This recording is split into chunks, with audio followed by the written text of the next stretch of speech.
Hello everyone, welcome to Chowdhury sports. আর এখানে যে ব্যাটগুলো আছে আরআরএস স্পোর্টস এর ফায়ার এডিশন। তো আরআরএস ফায়ার এই ব্যাটগুলো যাচ্ছে দীঘা সাইল স্পোর্টস। তো আপনারা দীঘা থেকে যারা দেখছেন তো তারা দীঘায় সাইল স্পোর্টস পেয়ে যাবেন।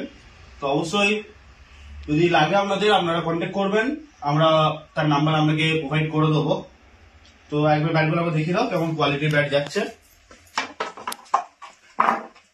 এই হচ্ছে ব্যাটের কোয়ালিটি, শর্ট অ্যান্ড ক্রিকেটের ব্যাট। জাস্ট উড গুলো একবার দেখাও, এত সুন্দর উড। তো এই 10 পিস এখন আপনারা পেয়ে যাবেন দীঘা সাইল স্পোর্টসে। তো আপাতত এই ব্যাটগুলো প্যাক হবে, আর তারপর আপনারা কাল থেকেই দীঘাতে এই ব্যাট পেয়ে যাবেন আরআরএস স্পোর্টসের ফায়ার। Thank you.